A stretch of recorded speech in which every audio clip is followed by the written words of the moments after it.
at Newton's method, which is section 4.6 of our textbook.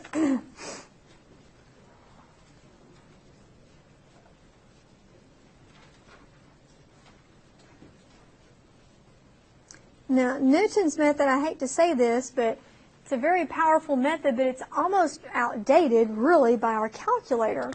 But we still need to learn it because it is really interesting. It's not a difficult concept, and it's quite powerful.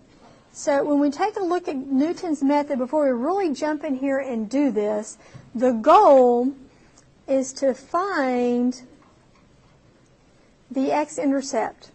Okay, just a simple x-intercept. Well, in all your years of mathematics, we know, and be really careful, there's a lot of words that represent the x-intercept of a graph or a function. It's called an x-intercept, it's called a zero of a function, and it's also called a root. So when we talk about the x-intercept, we interchangeably use all these words. It's a root and it's a zero, and it's amazing how we can just throw these words out there interchangeably and just hope and pray that you guys know what we're talking about. Okay, so anyway, in order to really understand this, I'm going to read some stuff from the textbook in section 4.6. It is actually very well written here when they talk about Newton's method. And when I'm in here looking at this book, I'm going to tell you, I'm going to be reading, in case you look on the electronic version, on page 225 of this textbook. And they do a really good job of writing this. And it says here, it says the goal of Newton's method is to estimate the solution of an equation where y equals 0, which is the x-intercept. And it does this by producing a sequence of approximations to then approximate that x-intercept or that solution. It does this by picking a first number, kind of a guess, and then using a method, using an equation. We just fill numbers into the equation. It gives a step-by-step process toward the point where the function crosses the x-axis. So it's a really easy way of coming up with values for the x-intercept using a method that he's designed, and it's not hard to do, and I'm going to have a hard time putting it into the amount of time we have remaining in this class period, but we're going to give it a shot. Okay, so the way this works is he creates the equation of a tangent line. Okay, so the way this works is he creates the equation of a tangent line to a curve. And I'm going to do this very quickly. Okay, it creates the equation of a tangent line. Well, to come up with an equation of a linear tangent line, we've done this lovely formula, y minus y1 equaling m times x minus x1. Now, what he uses for points is he uses x and f of x, and then a second point is x of m, f of x of m. And the slope of the tangent line is the first derivative. Yeah, make a little more room on my desk. I'm sorry. Okay? So when you use that equation, you use this standard to write your equation. Here's your 2 points, and the slope is going to be replaced by the first derivative of the equation, the tangent line. So y is f of x, y minus y sub 1. Y sub 1 is f of x sub n. M is f prime of x sub n. And then you have x minus x sub n. So there is your standard setup. And what you do is you solve this thing for f of x. Okay, you solve it for the y value, or you solve it for f of x. So if you solve it for f of x, you're going to add f of x of n to each side. So you solve it for f of x.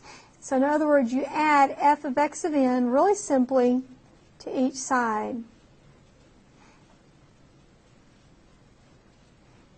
Now, if you solve for f of x is your y value. And if you're looking for an x-intercept, your y value will therefore be set equal to 0.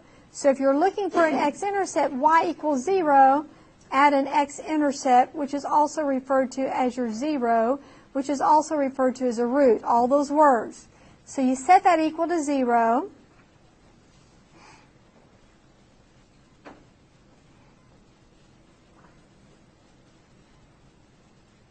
Because that's what's going to give you your x-intercept. Well, to get your x-intercept is, therefore, this x value.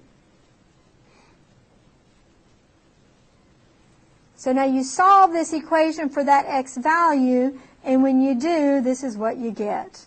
I'm kind of waving my hand for a minute because we're running out of time.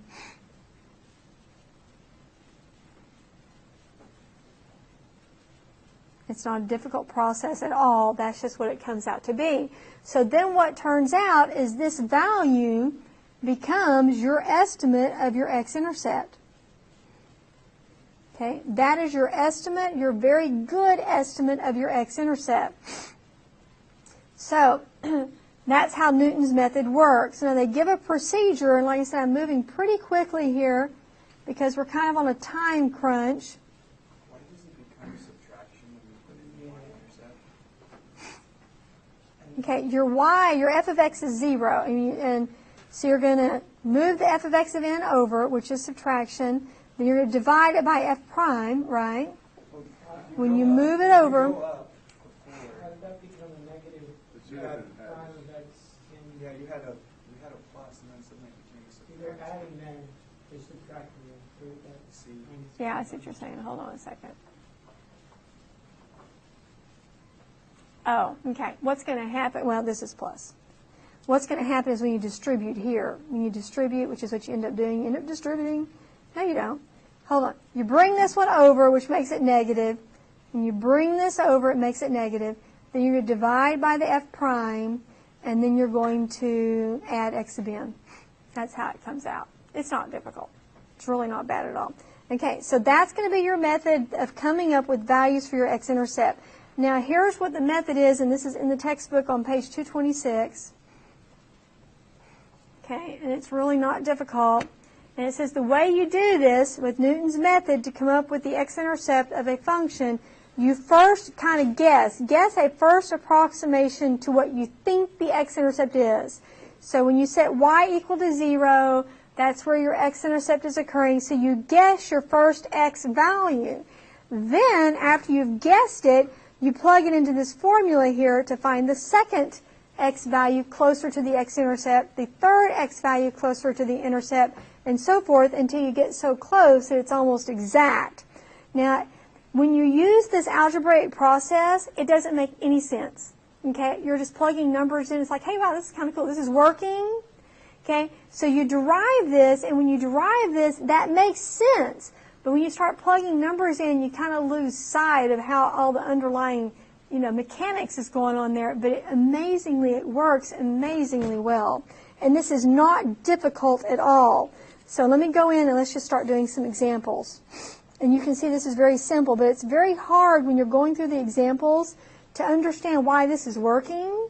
But it's all based on this lovely little formula here that has this underlying information that's all legitimate. Okay, you just kind of have to have faith that really does work that simply. Okay, so here's what the questions are going to look like when they're asking you to find like the 0 of a function, which is the x-intercept. Is they'll say something like find the positive root. Hold on, let me get on the camera, right?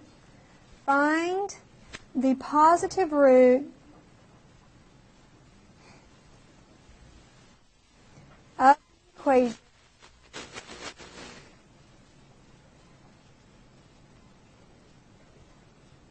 f of x equaling x squared minus 2.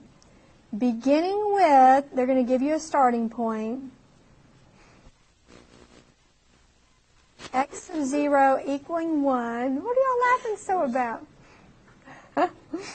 And stop, and it tells you when you can stop, and stop at x sub 3. Okay, so find the positive root of the equation. Okay, remember, the word root means find the x-intercept. The root means the 0, which means the x-intercept. Well, right now, we already know, where does this thing cross the x-axis is when y is 0, which would make x squared equal to 2, or x equal to the square root of 2. We already know. So back before they had calculators, they couldn't give a decimal approximation to the square root of 2. What in the world does the square root of 2 equal? And this process gives a really accurate decimal value for the square root of 2. That's kind of where all this goes. So back before calculators, they had to figure out what in the world is the square root of 3 and what in the world is the square root of 2 equal in the form of a decimal, and this is the process they used. So our calculator has an underlying program in it which is using Newton's method to spit out to 8 decimal places what in the world the square root of 2 equals. Okay, that's the underlying reasoning. So we're kind of going back and looking at the history of how they come up with these values. Okay, so what is the process? Here is the formula. X of n plus 1 equals x of n minus f of x of n over f prime of x of n. So you're just going to come in here and do some algebra at this point, and it's all going to just kind of fall in your lap by using this formula.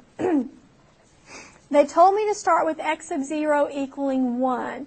Well, x of 0 is where n equals 0. So let me draw this little line for you right here. X of 0 will be letting n equal 0. X of 0 requires n to equal 0.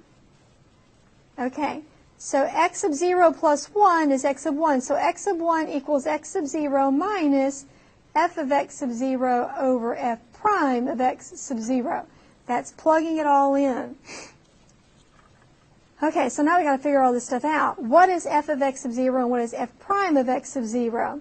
Well, f of x equals x squared minus 2. So f prime of x equals 2x. And if you put zeros in here, f of x sub 0 is x sub 0 squared, and f prime of x is 2x sub 0. So if you really want to be officially correct and detailed to the exactness, all those are going to have x sub 0s on them.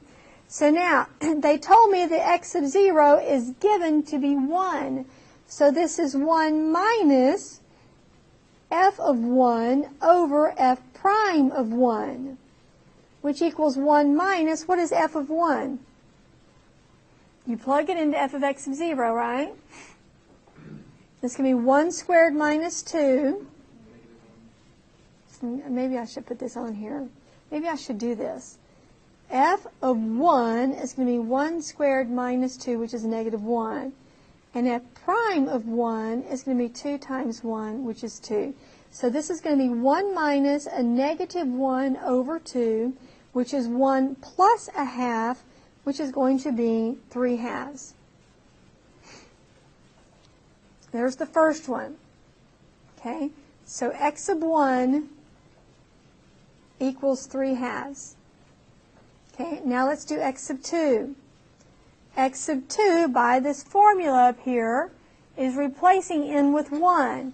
X sub 2 is going to equal x sub 1 minus f of x sub 1 over f prime of x sub 1.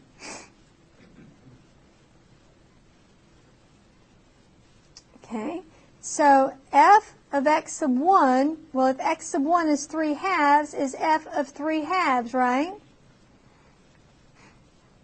And f of 3 halves is going to be, go up to your f of x formula, is going to be 3 halves squared minus 2, which is 9/4 minus 2, which is 1/4.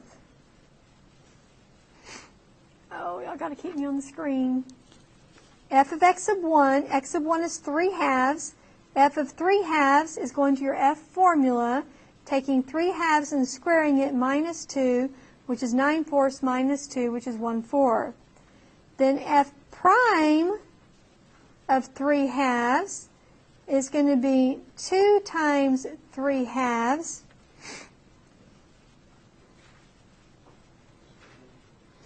which is going to equal 3.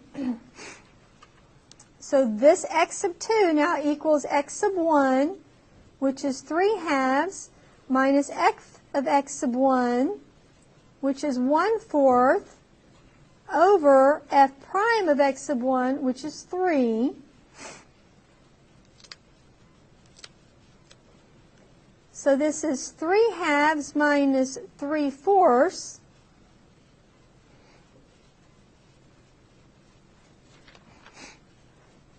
Right?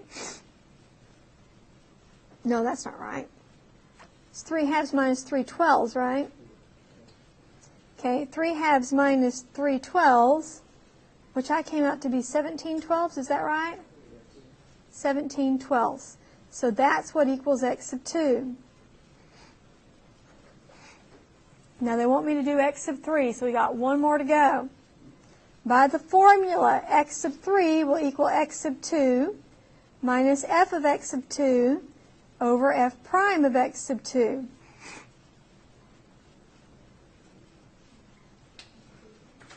Where x sub 2 is 17 twelfths. So x sub 3 is 17 twelfths minus, this is not fun. Okay, this is not really fun. What is f of x sub 2? Well, this is going to be f of 17 twelfths. What in the world is f of 17 twelfths? Well, that equals 17 twelfths squared minus 2.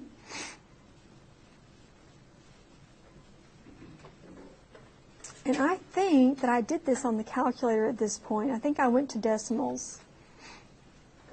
But I don't see it on here. And then f prime of 17 twelfths is 2 times 17 twelfths, right, which is 34 over 12.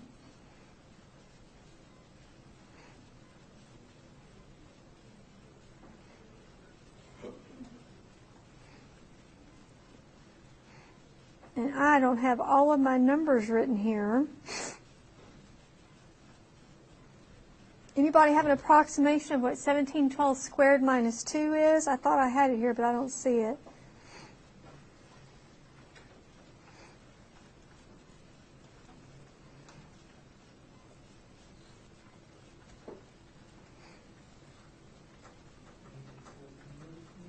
Is it negative, really? What is 17 squared over 144? I don't have a little calculator.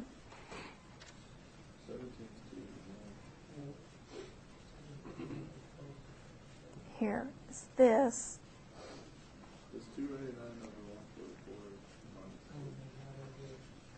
Well, I came up with x sub 3 equaling approximately 1.41422. That's what I came up with whenever I did it. Somebody tell me, what is just 17 twelfths on your calculator? I think that's the right answer, but you can change the last answer to a fraction. Okay. Did it with decimals before? Did you? What is 17 twelfths as a decimal? Anybody know that on your calculator? 1.41. What's the rest of it? Okay. And this is a 1.5. Okay, so now then, here's what's going on. If you're looking for the zero of the function, right, if you're looking for the x-intercept, then you set this thing equal to 0, which means that 2 equals x squared, which means that x equals the positive or negative square root of 2. Now remember, in the old days, they couldn't come up with the value with the square root of 2, but our calculator does it using Newton's method.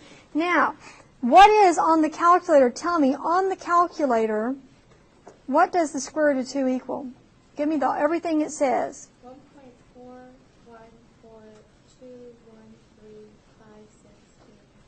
How close is this number to the square root of 2? You see that? So, well, it wouldn't be as bad as you think, you know. But do you see what Newton's method's doing? In 3 steps, how close we got to a decimal figure of the value of the square root of 2. You're right, long division would have been lousy. Can I find the square root of a number by using those 3 steps? Well, so long as you pick the original function. Do you see? How did they know where to start and where to stop? Yeah. They're going to tell you. They're going to tell you. They'll tell you start with x sub 0 being this number. If they didn't, you cheat and pick up your calculator. And what is the real thing? How did they know that? Back then, Did you just start at 1 and just work the they came up with probably with the square root of 2 itself and said, let's pick a number to the left of the square root of 2. Find something. 1. So But it does it very quickly. It's really amazing. I mean, it's very impressive how quickly it converges to being that decimal close to the value of the square root of 2. I mean, it's happening fast. Okay, let's do another example. I mean, it's kind of tedious, but at the same time, it is really amazing how powerful Newton's method is. Okay, and this is a little bit of a different question, but it's still going to come up with the same kind of information for us. Here's a question. Find the x-coordinate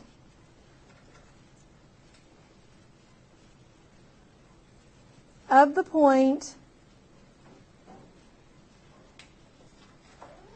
where the curve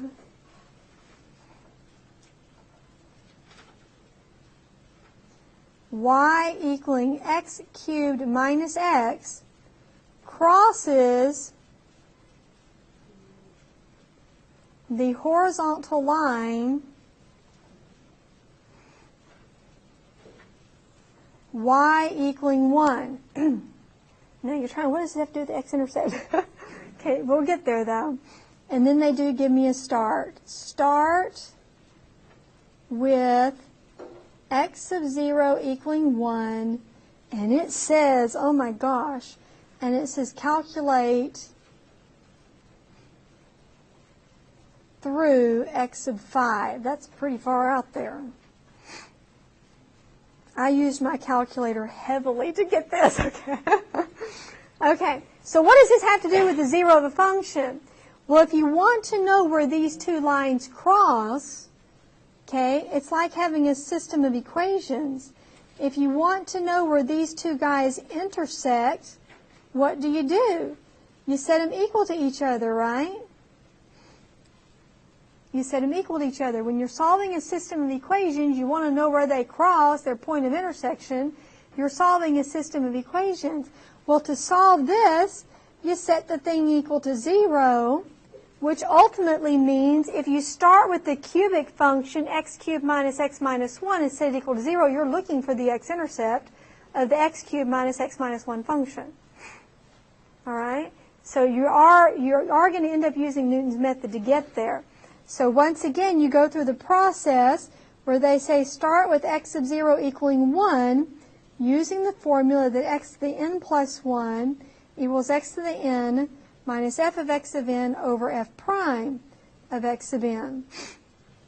So here, your f of x or your f of x sub n is going to equal this cubic x cubed minus x minus 1, the function you're setting equal to 0 that's really going to tell you the x-intercept of that function. And your first derivative is 3x squared minus 1. Okay. So if x sub 0 is 1, x sub 1 equals x sub 0 minus f of x sub 0 over f prime of x sub 0. But if x sub 0 is 1, this is 1 minus f of 1 over f prime of 1. It's that simple. It's 1 minus f of 1 over f prime of 1. Well, f of 1 is 1 cubed minus 1 minus 1, which is 1 minus 1 is 0, minus 1 is negative 1. And f prime of 1 is going to be 3 times 1, which is 3 minus 1, which is 2. So it's 1 minus a negative 1 half, which is 1 plus a half, which is 3 halves. There's your first value. That's x sub 1.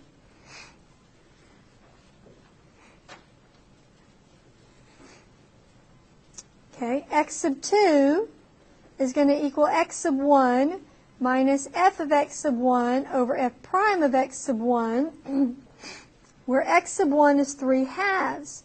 So x sub 2 is 3 halves minus f of 3 halves over f prime of 3 halves.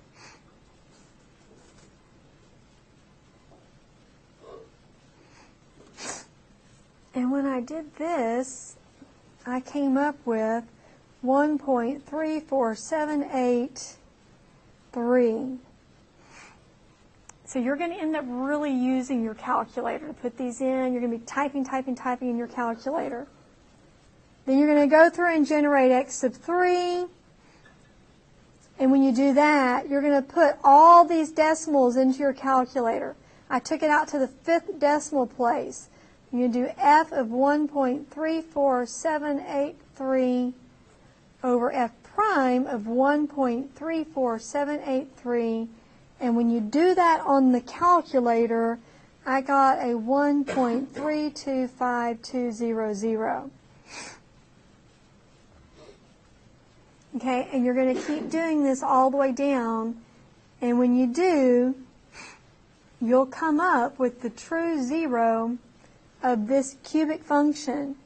And whenever you get on your calculator to see how close it is, if you'll graph this cubic function and find the x-intercept on the calculator, you'll see just how close you get. So this is it's not difficult, but it's really amazing how well it works.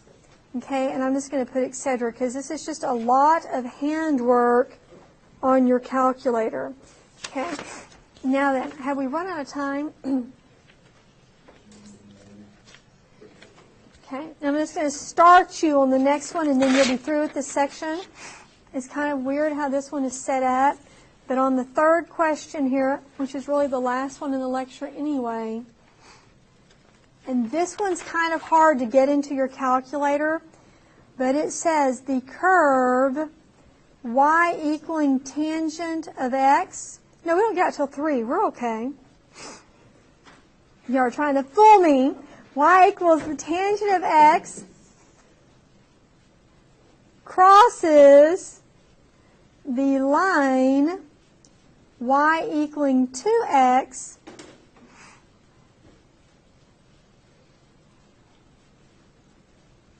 between x equaling 0 and x equaling pi halves.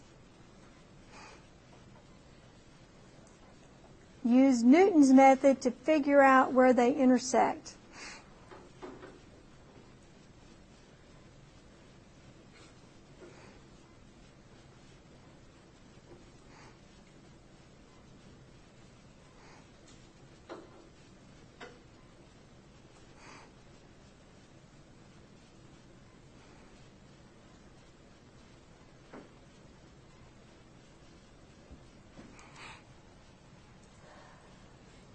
Okay, so the tangent function is crossing the line y equals 2. And he's going to cross it many times. So they're limiting you between x and pi halves. So they're limiting you between x and pi halves because the tangent line has a vertical asymptote at 0 and pi halves. So you're only going to get one period of the function, of the tangent function, for it to cross. So you're looking at a system of equations. You want to find where they intersect, which means you set tangent x equal to 2x. Well, this turns out to be where tangent of x minus 2x equals 0. And this is not very pretty, okay? This one gets kind of ugly on the calculator. Right? It gets kind of awful. And they do tell you to start with x sub 0 equaling 1, and they'll tell you how far to go. I went all the way to x sub 5 whenever I did it, but let's say stop at x sub 3 so it's not so bad. All right, so then you know again that x sub n plus 1 equals x sub n minus f of x sub n over f prime of x sub n. And you're going to start with a value of x sub 0 equaling 1.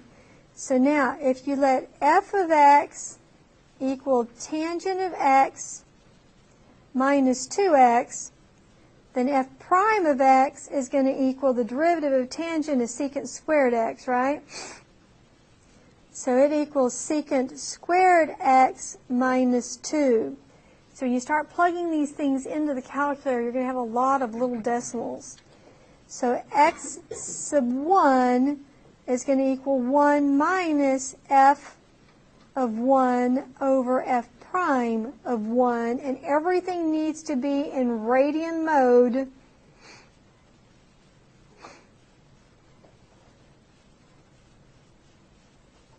And when you do this, what did I get? I came up with 1.31048. Make certain your calculator is in radian mode, not degree mode. Make certain your calculator is in radian mode when you do this. Then x sub 2 is going to be the 1.31048 minus f of the 1.31048 over f prime of 1.31048. And when you do that, I think I got 1.22393.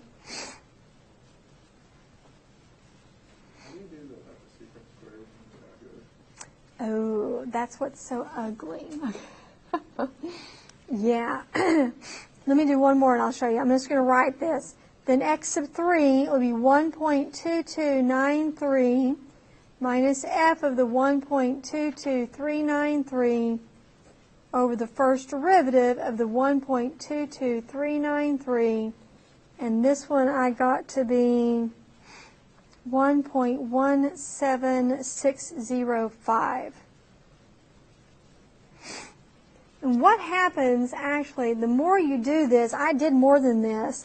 I came down and I got x sub 4, and x sub 4 was 1.16593, and then x sub 5 was 1.16559, and then I went further. X sub 6 was 1.16556.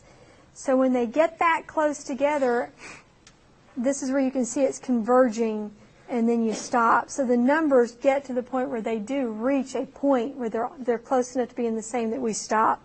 Now, the question came in, how do I put secant squared x in the calculator? Well, secant is not on your calculator, right? Okay. You do know that secant squared x is secant x squared, agree? So when you get in your calculator, this is, you're going to have nested parentheses. You have to put 1 over cosine x squared. Okay, that's why it's so ugly on the calculator, is because when you have a reciprocal function like that, I looked on my calculator for secant, and I can't find it anywhere on the, I think I was on an 83. I don't know if I was on an 83 or 84 when I tried that, but I went under the catalog to see if secant was on there, and I just couldn't find it, and it wasn't. I can't remember if I was on an 83 or an 84, but that's how you put it on the calculator, is like that, with some seriously nested parentheses. So when you put this into the calculator, your f prime of x is going to be, what, open parentheses, 1 divided by cosine x squared minus 2.